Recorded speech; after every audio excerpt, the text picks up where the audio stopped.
I have some announcements for you this morning. Whole bunch of announcements.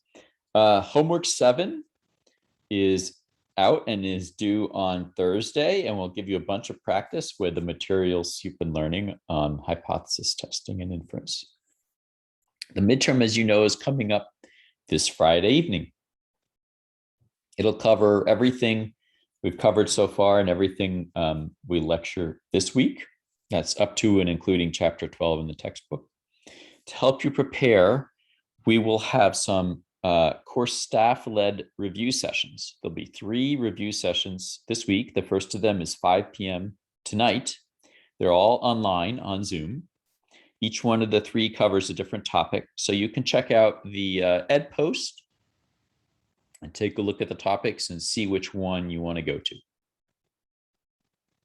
The review sessions will be recorded, I believe.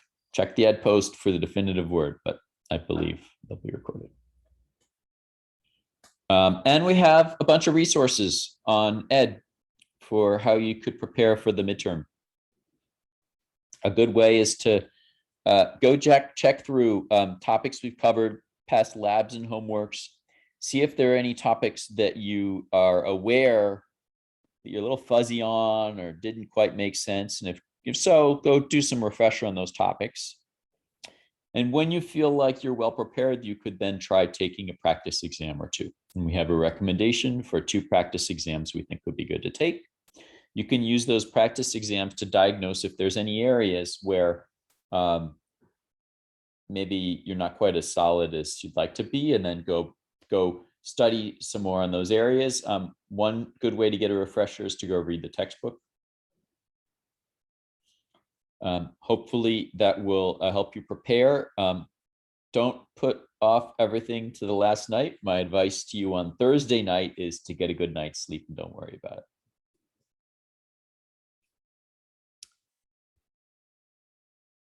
All right. So what we're going to do, I'm going to continue from last time showing you about A/B testing, which is a kind of hypothesis testing that we use when we want to compare 2 samples. And then Professor Adhikari will take over and talk about the relationship between hypothesis testing, randomized controlled trials, and how to use that to tell whether there's not just an association, but whether there's also causality. All right, so a refresher, a reminder from where we were last time. Last time we were talking about comparing 2 samples. So what we've got is 2 groups of people that are each sampled somehow.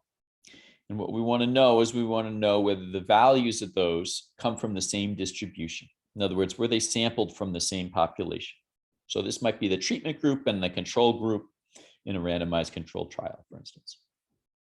We're going to use A/B testing to answer this. I'm going to show you how to do A/B testing. So we're going to work with an example here. The example is taken from a maternity ward at a hospital where it records information about over 1,000 babies that were born. Records the birth weights of the babies, which, if you remember, is a pretty good measure of the health of the baby. Underweight babies, that tends to be correlated with babies that have some kinds of health issues. And for every baby that's born, also recorded whether the mother smoked during pregnancy or not. So we've got 2 groups. You can break the data up into 2 samples, 2 groups. The group of all the babies born to smokers and the group of all babies born to non-smokers. And we looked at some data, and I will show you the data here. This was the raw data, but we broke it down. And plotted the birth weights. Here in the yellow, you have the smokers, and in the blue, you have the non-smokers. And as you answered on Friday, it looks like there's a difference in this distribution, maybe a very slight one, but it looks like maybe the babies of smoker moms are a little bit lighter. Okay, so the question we're going to focus on now is, could this difference that we're seeing be explained just by chance? course, because of course, if you draw two random samples, it's very unlikely that they will have exactly the same weights, exactly the same distribution, exactly the same average. There's some randomness that's happening. So anytime you draw a sample, it'll come out a little differently. So you expect there to be some difference no matter what. And the question is, could this difference be due to chance? Meaning maybe smoking has no impact on the weight of the baby, and we just ended up with two samples where one happened to have a few more heavy babies or a few more light babies. Or maybe it's not just chance. Maybe there's something about reality. Maybe smoking really does affect the weight of babies. And this is what we're going to try to figure out. Okay. So we're going to do this by setting up a model. And these are our hypotheses. And we're going to compare what the model predicts to what we've observed in reality. So the null hypothesis specifies a model for if there's no relationship between smoking and birth weight, meaning there's nothing happening here other than just random chance. Okay, so the null hypothesis, the model says the distributions of the birth weights in the entire populations of mothers is the same. Okay, so any difference in the sample is just due to chance. In other words, so that's saying the birth weight of the baby does not depend on, is not influenced by whether the mother smoked or not. Same distribution either way. And the alternative says, actually, there is a difference. Okay, so what we're going to do to try to figure out, decide between the null and the alternative hypotheses, what we're going to do is we're going to try to look at what predictions the null hypothesis makes. The null hypothesis is a fully specified chance model. It's something we can simulate. We could simulate the process of the null hypothesis, and then we could compare that to what we observed in reality. Okay, and we're going to check whether the observations are consistent with this model, with this null hypothesis. So let's look at how we're going to do that. To help us measure how large a difference there is between the two groups, we're going to define a test statistic. So we have these two groups, the smokers and the non-smokers, and you suggested last time that a reasonable way to measure the size of the difference between their two distributions is to look at the difference between their averages. Okay, so we're going to look at the average of the birth weights of babies born to moms who smoked, smoker babies, minus the average of the birth weights of the moms who didn't smoke. Okay, and the difference between those two averages, well, if there was no difference at all, it'd be 0. Now, let me ask you, if you think the null hypothesis is true, what would you expect this average to be?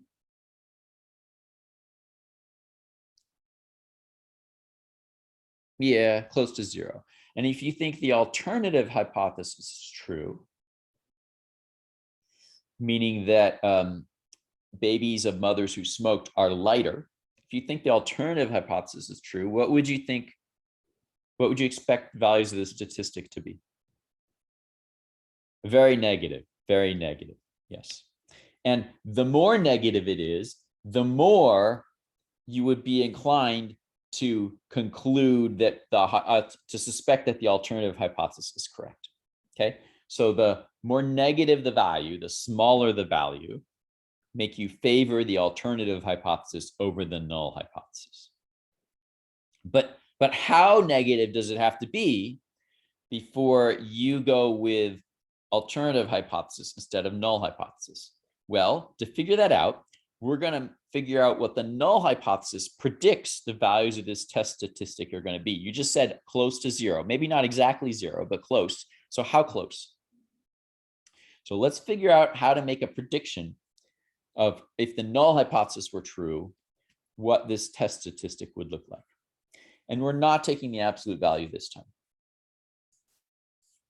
Okay, because our alternative hypothesis specifies that the smoker babies are lighter. And there's some a priori reason to suspect that might be the case. Like maybe smoking harms the health, and then harming the health should cause lighter weights. So you know, larger weights we wouldn't expect larger weights from smoker babies, but we might expect lighter weights. Okay, so we're going to figure out what we would expect to see from this statistic if the null hypothesis was true, if smoking has no influence. And to do that, we're going to use the process of shuffling. So let me show you how this works. Let's imagine we have a data set here with a bunch of babies. And for each baby, I've labeled the baby with the weight of that baby when it was born and whether the mom smoked or didn't during pregnancy. If the null hypothesis is true, there's no relationship or association between these two pieces of information. It's like you could imagine that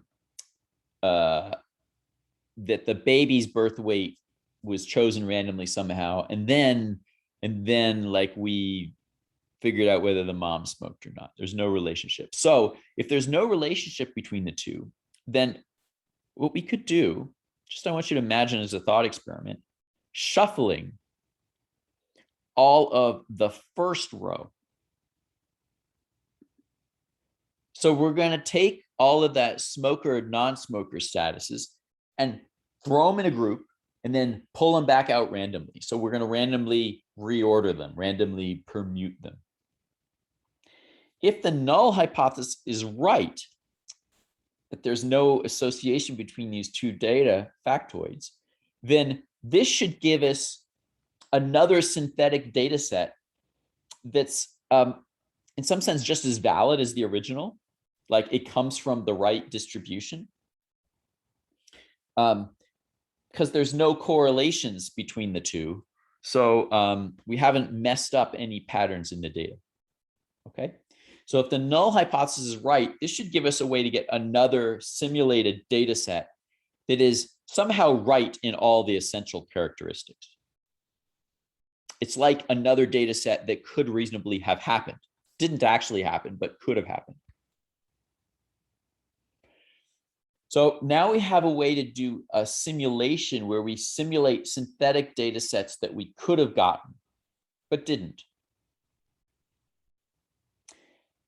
We can now take this synthetic data set and compute the test statistic, the value of the test statistic for this synthetic data set.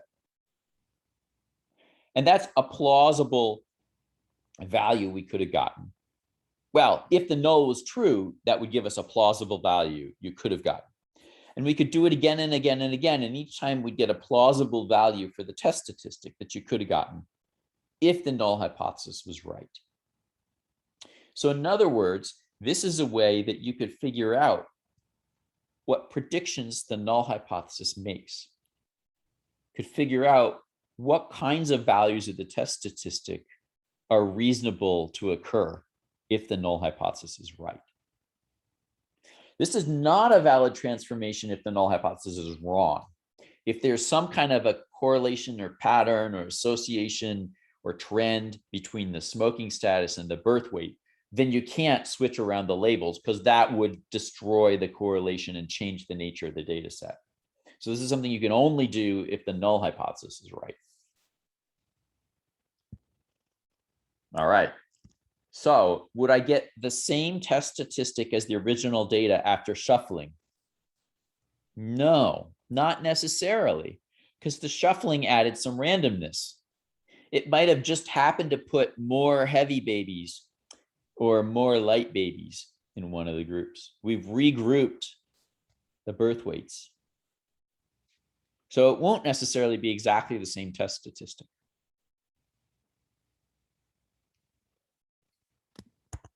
All right, and the test statistic is a number. It's not a yes or no, it's a number. It's the difference between those two means. All right, so let's look at implementing this in code. So I'm going to show you how to compute the test statistic. If we group the data by smoking status, we find the average.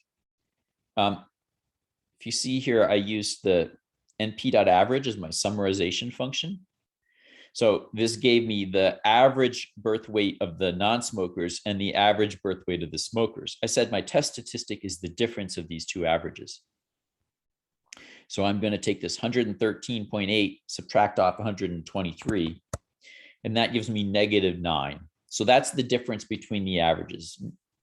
The smoker babies are 9 ounces lighter on average than the non-smoker babies in the observed data.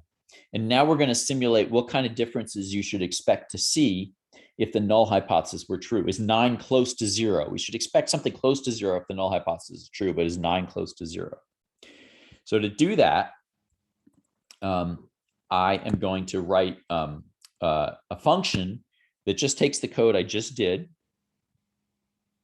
I looked at just the birth weights. I grouped them by maternal smoker, computing the averages, and then I subtracted the means. Okay. So if I use this on the observed data, I find that -9. And now what I'm going to do is I'm going to look at how to randomly permute the labels. So let me show you how to do random permutation, then we're going to apply it to this data set. Let me start with a made up example here. Let's say that I have here, I've made a mini table that has some names and some ages. The sample function will draw some rows at random from this table. If I don't give it any arguments, then it'll create a new table that's of the same size, a new sample that's the same size as the original one, where each row was randomly chosen with replacement from the original table. So here I've randomly chosen a row and then done that 4 times. And you can see in this sample, we got Jim appeared twice. So the default here could have a row appearing twice. It's done with replacement. But what I want to do is I want to now reorder things. Okay, so I'm going to don't want to choose anything twice. I just want to shuffle. So I can do that by telling it draw this without replacement. And now I've got a new table that is a reordering of the rows of the original one. So it's put the rows into a random order and everyone appears exactly once. Well, that's good. But what I want to do is not reorder the rows. Suppose that I want to keep the ages in the same order, but I want to reorder the names. Okay. Then what I could do is I could take this random reordering and get the names from that, get the names from this reordered version, and then replace the names with this new reordered names. So now I have here, if I look at the ages and shuffled, that is effectively reordering the names. So that is a shuffling. That's a permutation of the names. So we're now going to do that on our data set here with the babies. We have here just the relevant information about these over 1,000 babies. And what we're going to do is we're going to generate a new synthetic sample where we reorder the smoker status. Okay, so we just saw how to do that. Generate a new table that's randomly reordered, where the rows are randomly ordered, and then pick out just the smoker part, because that's the part we care about having reordered. So that gives me an array with the smoking status, the trues and falses, but put into a random order, shuffled order. That gives me a big long array. And then now I'm going to add that as a new column. And now I have a table here where I have the original data, but I've also got a new shuffled smoker status. And my synthetic data set is obtained by covering over the first column and using just the second and the third columns here. Okay, so suppose I do that, I compute the difference of means, but now I group not by the true smoker status, but by this shuffled label. In other words, I use the synthetic data set. Then you can see here, the difference of means is not the same, it's different. It's about -2 ounces compared to -9. Well, we could do that again. Let's do this again. We're going to get a new random shuffling. a new table and a new difference of means, this time negative 1.3. So we did it twice, and with two synthetic samples, we saw a difference of means of -2 and -1.3. Okay, so in our synthetic samples, remember these synthetic samples, they may or may not be valid data sets. If the null hypothesis is true, they are valid. They have all the same properties as the real data. If the null hypothesis is wrong, they're not valid. I want to know what the distribution of the test statistic is if the null hypothesis is right. If the null hypothesis is right, these synthetic data sets are just as good as the original. So what I can do is I can generate a bunch of synthetic data sets, compute the value of the test statistic, and look at those values. So let's put what we just did into code. We wrote a function where I just copy pasted everything we just did. Shuffle the smoker status, create a new synthetic data set with the shuffled smoker status, compute the difference of means where we group using this new synthetic label. So here we have, I did it once and I got a test statistic of 1.2 for that synthetic data set. I could do it again with a new random shuffling and I got a test statistic of 1.9. I could do it again and I might get something different. So let's do it 2,500 times and compute a histogram of the values we get here. Now, this is test statistics for synthetic data set. But if the null hypothesis is right, this should also be the distribution of test statistics for new samples, because these synthetic samples are in some sense just as good as new samples from the population. So if the null hypothesis is right, that what we're getting here is we're getting a prediction. We're getting the prediction at what values of the test statistic you should expect to see if the null hypothesis is right. Okay. So the computer is running this code many times. And when it finishes, I'm going to display a histogram. And that's the prediction of the model. And then we're going to compare the prediction to the observation, to reality. And if they're consistent, then the null hypothesis could be right. And if they're inconsistent, then, well, reality, data trumps hypotheses. Reality wins every time. So if they're inconsistent, there's probably something wrong with our model, probably something wrong with the null hypothesis. Okay, while it's computing, let me take a look at questions. Professor Ani, any questions that you want to surface?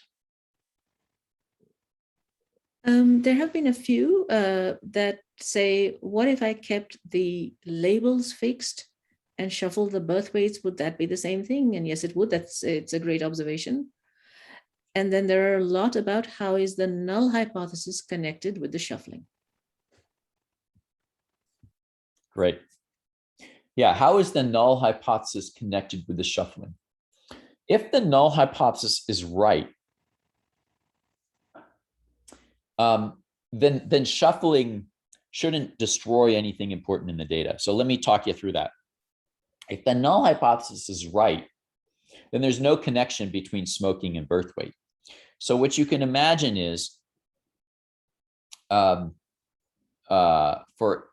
for each mom, you could imagine the way the world works is that for each mom,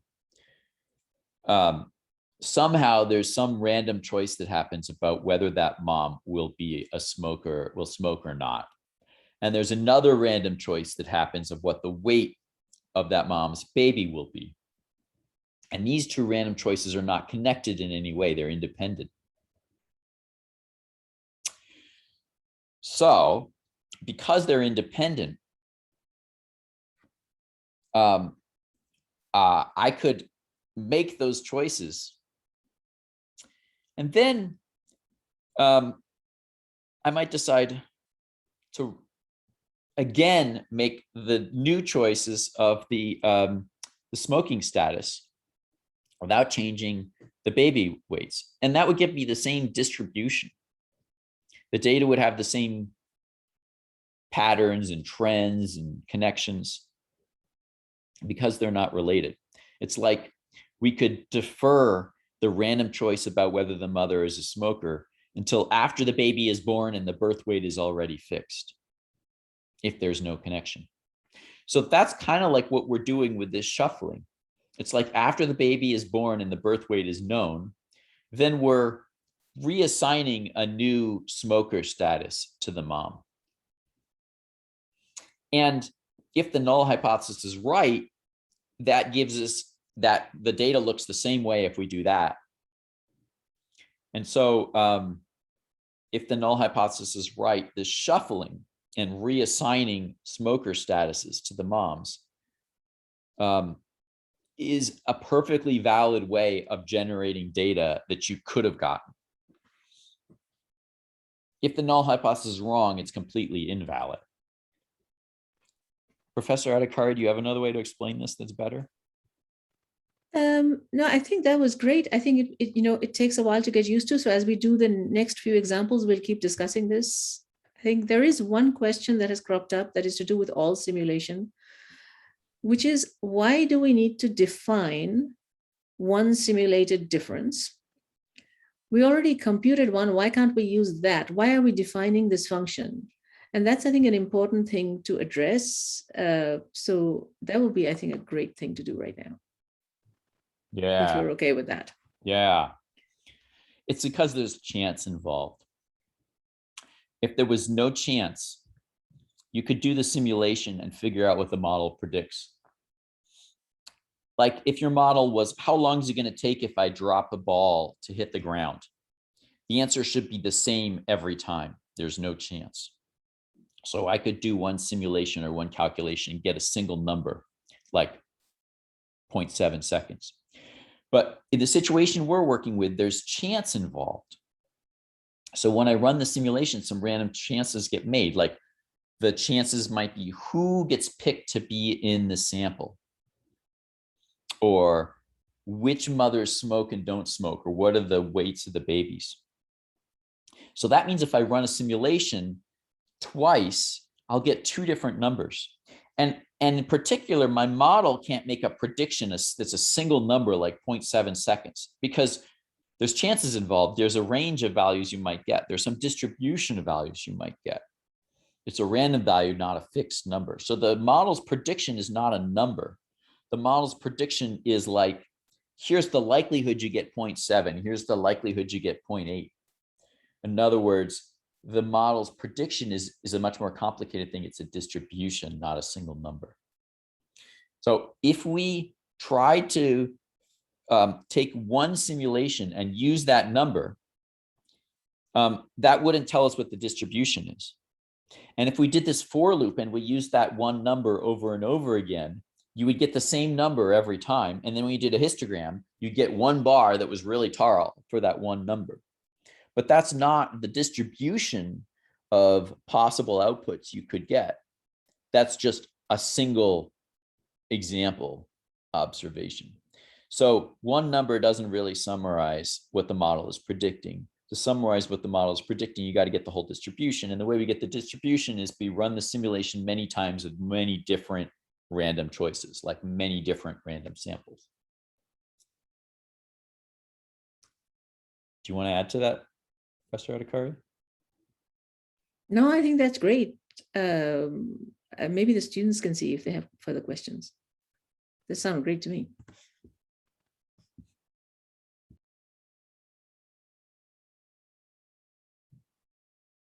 Yeah, if I asked you, my model says this die is fair, and I asked, what prediction does the model make if I'm going to roll a die? The answer is not going to be like 3. It's going to be, could be anything from 1 to 6, and they're all equally likely. So that's a distribution. That prediction is a distribution. If you ran one simulation of rolling a fair die, you might get something like 3, but that doesn't mean that should be what your model predicts. You need to do it 10,000 times and count how many times each occurs, and look at the distribution. Okay, so let's go back to our example here. We did a simulation where we got a bunch of values of the test statistic that could have occurred, and our simulation will be correct if the null hypothesis is true. All right, so we're simulating what the predictions of the null hypothesis are. And let's look at the histogram here. Down here is the histogram, which is our prediction, what the null hypothesis predicts you should see from the test statistic. So you can see here that it expects differences of a couple of ounces. It's kind of centered around 0. That makes sense. If there's no connection, then it's equally likely that the one group is heavier or lighter than the other. And it says it would be reasonable to see a difference of maybe 1 plus or minus 1 ounce between the two groups. You might even see a difference of plus or minus 2 ounces between the two groups. But anything much more than that is really unlikely. It could happen. You could get really lucky or unlucky with your sample, but it's very unlikely that you'll be so unlucky that that you have a difference of more than about 2 ounces either way. If the null hypothesis is right and smoking has no effect. All right, so we have the predictions of the model down here, that's the histogram. We have the observation of reality, that's the -9. Help me draw a conclusion. What conclusion do you draw from this? Was the null hypothesis a good model? Okay. The data was not consistent with our null hypothesis. In particular, the data is not consistent with the idea that smoking has no influence. Instead, this data supports the conclusion that the average birth weight of babies born to smokers is lower than the average birth weight of babies born to non-smokers. Quite a bit lower than could be explained by chance. Okay, so this is not just luck or unluck with the sample. This is very likely something about the real world means that smoking has an influence on the birth weight of the mother. So this is significant then from a public health perspective, because what it tells us is that there's good evidence that whether the mom smokes during pregnancy has an effect on the health of the baby, that smoking has a harmful effect on the birth of the baby, and that what we're observing here can't be explained by just luck of the draw in the random sampling.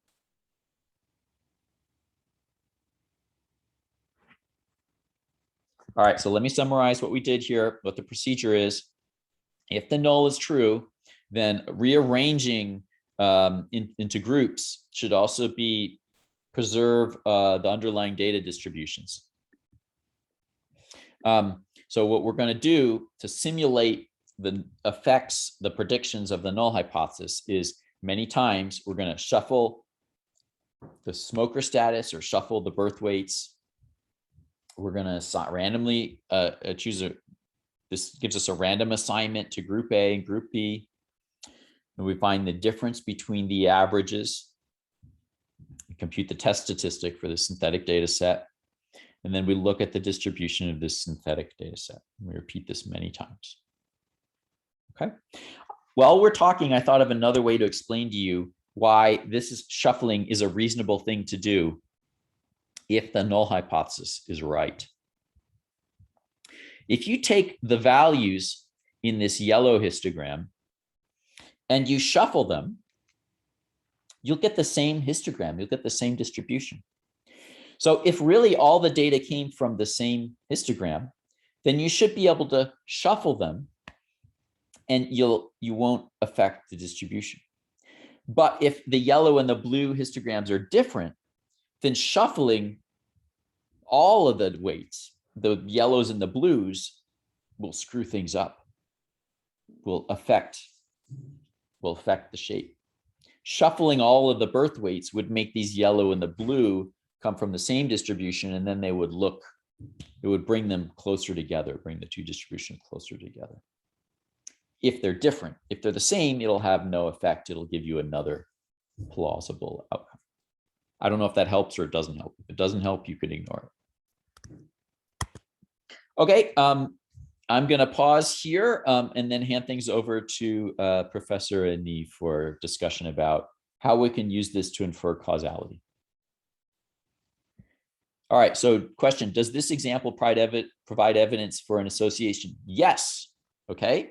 So we are testing here, does there appear to be an association between smoking and birth weights? The null hypothesis says there's no association. Any difference you observed is just due to chance. There's no real difference in the population. A difference in the observed sample is just random chance. The alternative hypothesis says, yes, there is an association in the population. So here we found evidence to support that there is an association in the population between birth weights and smoking. And then from that, the fact that there's an association, then it's a separate question of whether there's causation. And this hypothesis test doesn't tell you whether or not there's causation, it just tells you whether or not there's an association. In this case, if there is an association, we have reason to suspect that it might be causation, but that's not proof. It could be that actually smoking, from this data set, we can't conclude causality.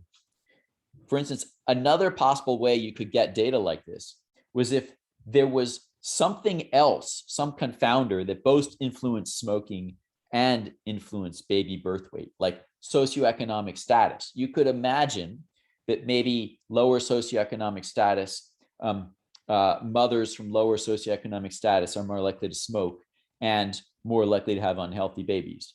That would also be consistent with this data set. Okay, so from this data set, you can't conclude that smoking causes poorer health, but you can conclude that smoking is associated with poorer health.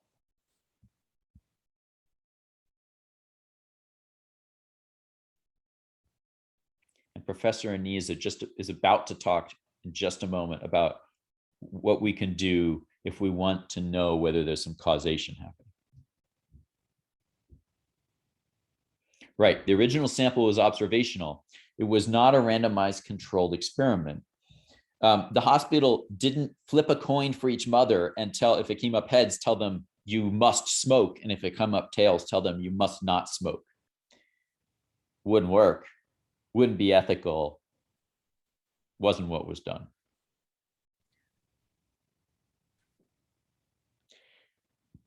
Why didn't we use, go ahead.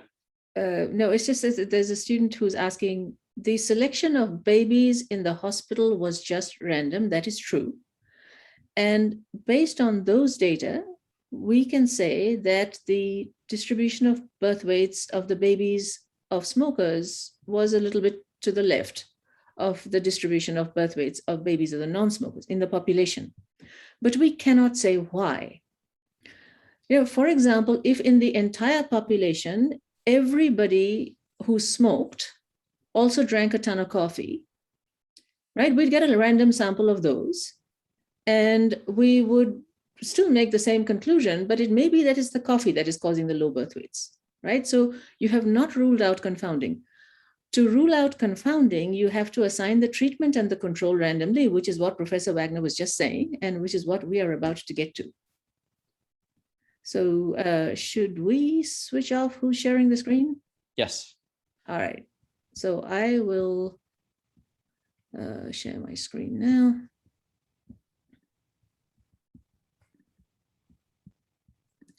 And we're going to address the burning question, which is causality. How do we conclude that the treatment is the reason for the difference that we see? And we talked about this in the second lecture of the class, which is, yes, you need to compare people who got the treatment and people who didn't. But you have to make sure that there's no other systematic difference between those two groups. And the way to do that is what?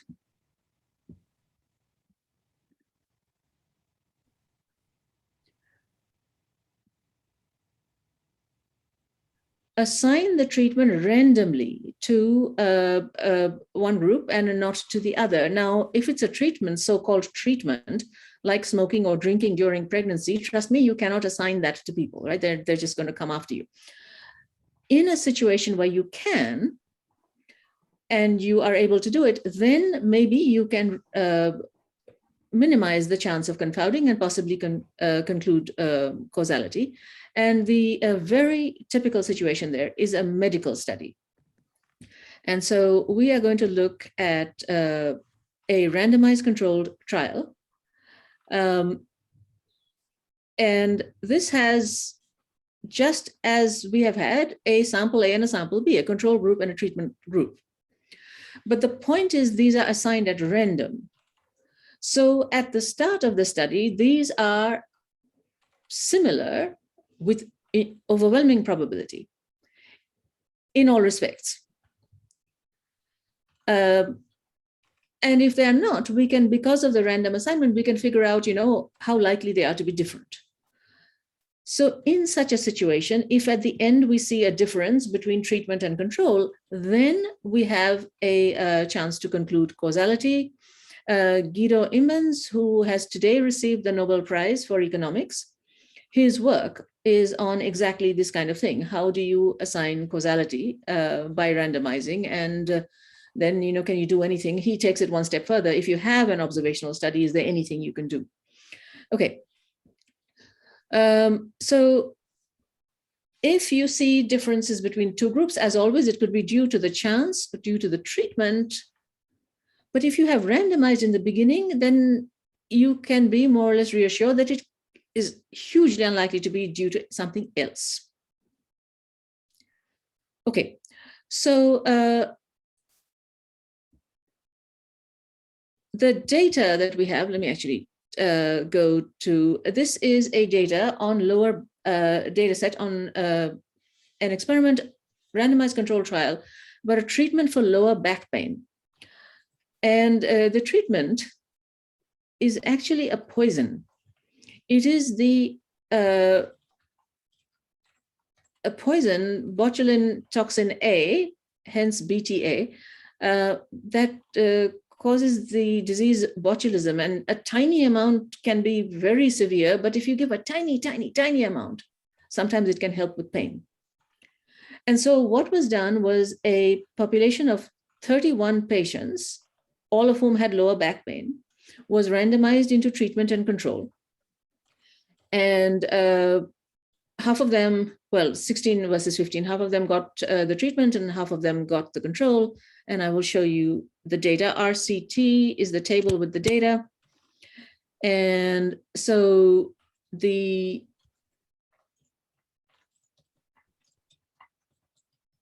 table is arranged. They first gave you the control group and they arranged by the 1 stands for got better and the 0 stands for didn't get better. And there's, of course, a precise definition of that we won't go into here.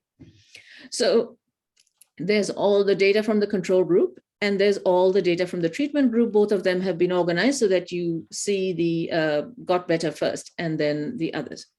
Okay, so just take a look at that table. What do you think? Is the treatment doing something or not doing something?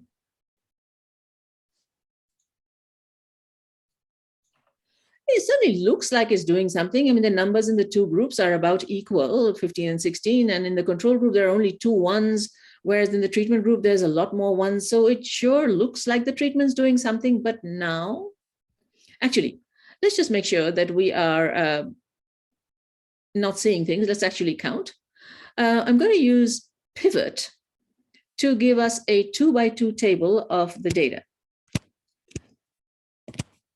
So this is a little midterm review. The result, the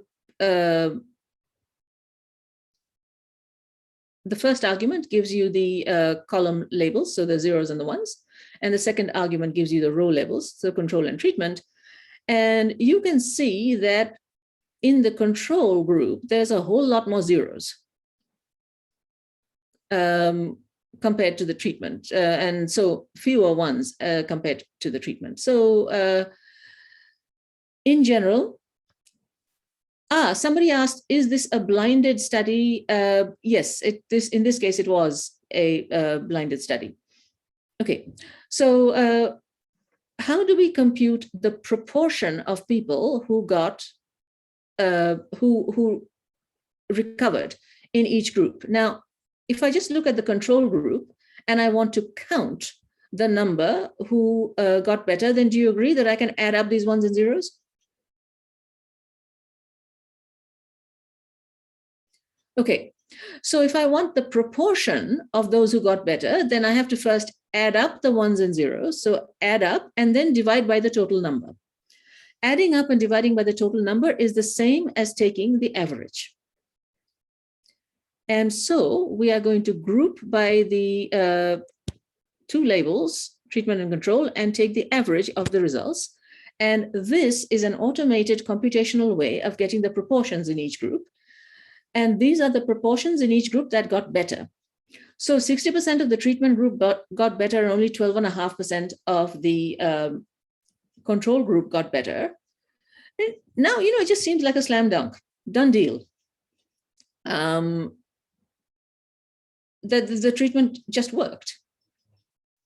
So why is there a question at all here? The question is because the patients were assigned randomly to treatment and control. So now let's step away from all of that and just think of these 31 people. It is possible that if you took those 31 people and gave them nothing at all, right, neither treatment nor control, give them nothing, then there would be some people who are more like, who would get better anyway. And so those people in some sense may have some kind of, physical ability to recover. What if a whole lot of them were assigned to the treatment group just by chance? Then just because they are themselves able to recover, they might make the treatment group look like it was doing better, even if the treatment was doing nothing at all. And that is the issue that arises. Who gets into which group, and their predilection to getting better just by themselves. And so we have to imagine what each person's outcome would have been had they been assigned to treatment, and what each person's outcome would have been had they been assigned to control. And for the first time in this class, you have an abstract model. Thus far, it's always been the case that if you went to the population, you could actually we could actually look at all the numbers and you could see they were different. But now we have a mind game, right? We are thinking of what the person's outcome would have been if they had been assigned to each of the two groups. So a visual image is to imagine each of these 31 people holding up a ticket. And the ticket has two parts. One part is the outcome that that person would have if they were assigned to the treatment. And the other side is the outcome they would have if they were assigned to the control. So each of these outcomes is a 1 or a 0. And each of these is a potential outcome. You don't know which one you're going to see ahead of time because you don't know which group they're going to be assigned to. And so what you actually do see looks like this. There were 16 people in the control group and 15 people in the treatment group. You get to see one half, the right half of the 16 people in the control group, and the left half for the remaining people. So now the question is, what about the bits that we couldn't see? And so the question that we are asking is not about the groups not about the data that we can see, because that we can see is different. We're asking about the entirety of the data set. We're looking at all 31 people and considering all 31 potential control scores versus all 31 potential treatment scores. And we're looking at those two distributions. The null says those two are the same. The alternative today, let's choose the alternative to be that if I look at the 31 potential treatment scores, more of them, a higher proportion of them, are ones than in the null. So the hypothesis is not about the scores that we see. The hypothesis is about our imagined population of two sets of 31 scores. What people would have got in one case if they had been assigned to one group, and what they would have got if they'd been assigned to the other. I will simply stop here and say that the method of assessing this is exactly the same as what you did for the mothers and babies. The difference here is in understanding the two hypotheses. So I'll just simply stop and David, maybe should we turn off the recording, and then I will just answer all of the questions that are in the chat. The most recent one being, when we see that